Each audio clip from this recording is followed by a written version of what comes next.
Hi students, आज CA foundation जनवरी 25 का first paper accounting का हो गया है और इस अकाउंटिंग के पेपर ने स्टूडेंट्स को निराश किया है। बेसिकली ये पेपर जो था ये काफ़ी लेंदी पेपर था, जो 3 घंटे में होना बहुत मुश्किल था और साथ में ये इसमें थोड़ा सा कुछ एडजस्टमेंट भी थे।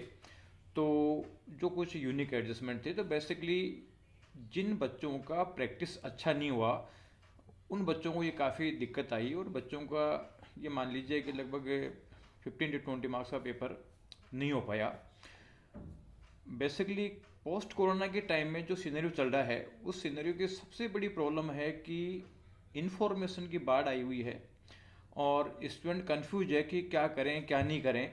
और वो इतना मैटर पढ़ता है लेकिन सारे मैटर का केवल और केवल जो है ऑडिटिंग करता है। यानी अकाउंट्स का पेपर है, अगर ये हाथ से सोल्व किया जाए अकाउंट्स पूरा, तो 3 घंटे में पेपर आसानी से हो सकता था। यानी प्री कोरोना टाइम में ये पेपर होता तो ये आसानी से हो जाता, क्योंकि प्री कोरोना टाइम में इन्फॉर्मेशन ज़्यादा नहीं थी, लोग स्टडी मटेरियल पढ़ते थे और उसका एक एक क्वेश्चन सोल्व करते थे और थ्योरी भी ढंग से पढ़ते थे, तो उसमें सारी एडजस्टमेंट उनको क्लियर हो जाते थे। और प्रेजेंट टाइम में आईसीए का जो पेपर का पैटर्न चल रहा है उसमें भी चल रहा है कि वो क्वेश्चन उठाता है, उसमें कुछ एडजस्टमेंट ऐसे डालता है जो आज तक नहीं आए हुए। तो अगर बच्चा डिटेल्ड स्टडी करे तो वो चीज़ें हो जाए, लेकिन वो डिटेल्ड करता नहीं है, ज़्यादा से ज़्यादा क्वेश्चन करने की कोशिश करता है, उसमें दिक्कत आती है। तो कुल मिला के लेकिन फिर भी क्योंकि ये सारे ही बच्चों की स्थिति है, सारे ही बच्चे इसके शिकार हैं, इसलिए ये पेपर टफ की कैटेगरी में रखा जाएगा। जब टफ पेपर होता है तो आईसीआई को बोनस मार्किंग करनी पड़ती है, लूज मार्किंग करनी पड़ती है। इसलिए इस पेपर में अगर मान लीजिए आप लोगों को लग रहा है यार 30 मार्क्स भी आ सकते हैं आप लोगों की एक्सपेक्टेशन के हिसाब से, तो डरने की ज़रूरत नहीं है। आईसीआई इससे लूज मार्किंग कराएगा, बोनस मार्किंग कराएगा। तो आपको ये मान लीजिए 10-12 नंबर तक की तो लूज मार्किंग बोनस मार्किंग होगी। इसलिए इस पेपर की टेंशन नहीं करें। अगला जो पेपर है बिजनेस लॉ, उसकी स्ट्रेटेजी क्या रखनी है ये भी आप लोगों को बताऊंगा मैं अभी।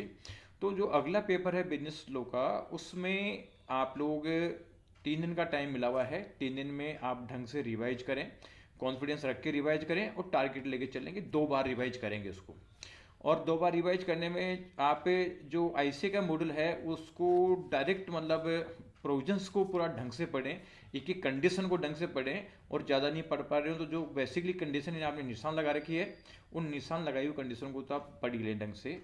एक तो काम ये करें। इसके बाद में जब आप थोड़ा सा टाइम बचता है तो 2-3 अटैम्प्ट की आरटीपी एमटीपी कर लें। तो 2-3 अटैम्प्ट की आरटीपी एमटीपी करेंगे तो प्रैक्टिकल क्वेश्चंस को सोल्व करने का तरीका थोड़ा आप लोगों को पता चल जाएगा। वैसे आपने पहले पढ़ रखा होगा इसलिए तरीका पता भी होगा, लेकिन और देख लोगे तो देखो आपको बताया कि प्रैक्टिकल क्वेश्चन में सोल्व करने के लिए सबसे पहले हमें बेसिक प्रोविजन देने पड़ते हैं, हम देखने पड़ते हैं किस प्रोविजन से रिलेटेड है।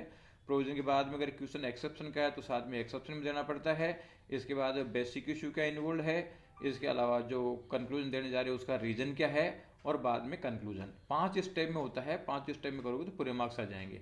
अक्सर बच्चे ऐसे क्वेश्चनों को सीधा कंक्लूजन डालते हैं तो कंक्लूजन का मान लीजिए 4 नंबर का क्वेश्चन 1 नंबर मिल जाता है। तो ये नहीं करना, स्टेप बाय स्टेप करना है। स्टेप बाय स्टेप करोगे तो ये चीज़ें आपके सही हो जाएगी और आपको मार्क्स मिल जाएंगे।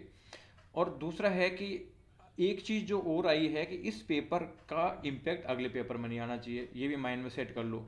क्योंकि मैंने हमेशा देखा है कि जब टफ पेपर आता है तो पता चलता है कि उसमें तो बहुत अच्छे मार्क्स आ जाते हैं, और जो अगला पेपर बच्चा डर के मारे ढंग से पढ़ाई नहीं करता उसमें मतलब उसके मार्क्स कम हो जाते हैं और टफ वाले पेपर में पास हो जाता है, जो इजी वाले पेपर में फेल हो जाता है।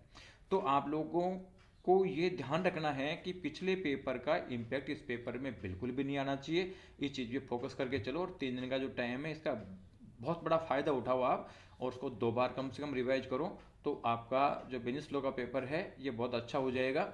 और देखो पेपर बहुत ज़्यादा टफ आता है तो भी डरना नहीं होता है, क्योंकि ऐसे केस में बोनस मार्किंग लूज मार्किंग हो जाती है। तो आप लोग पॉजिटिव रहकर अपना बेस्ट एफर्ट्स करो, और बेस्ट एफर्ट्स करो, पॉजिटिव रहो और पूरी जी जान लगा दो और टारगेट लेके चलो कि इसमें हमें मैक्सिमम एफर्ट्स लेना है जिससे कि मैक्सिमम मार्क्स आए। Thank you.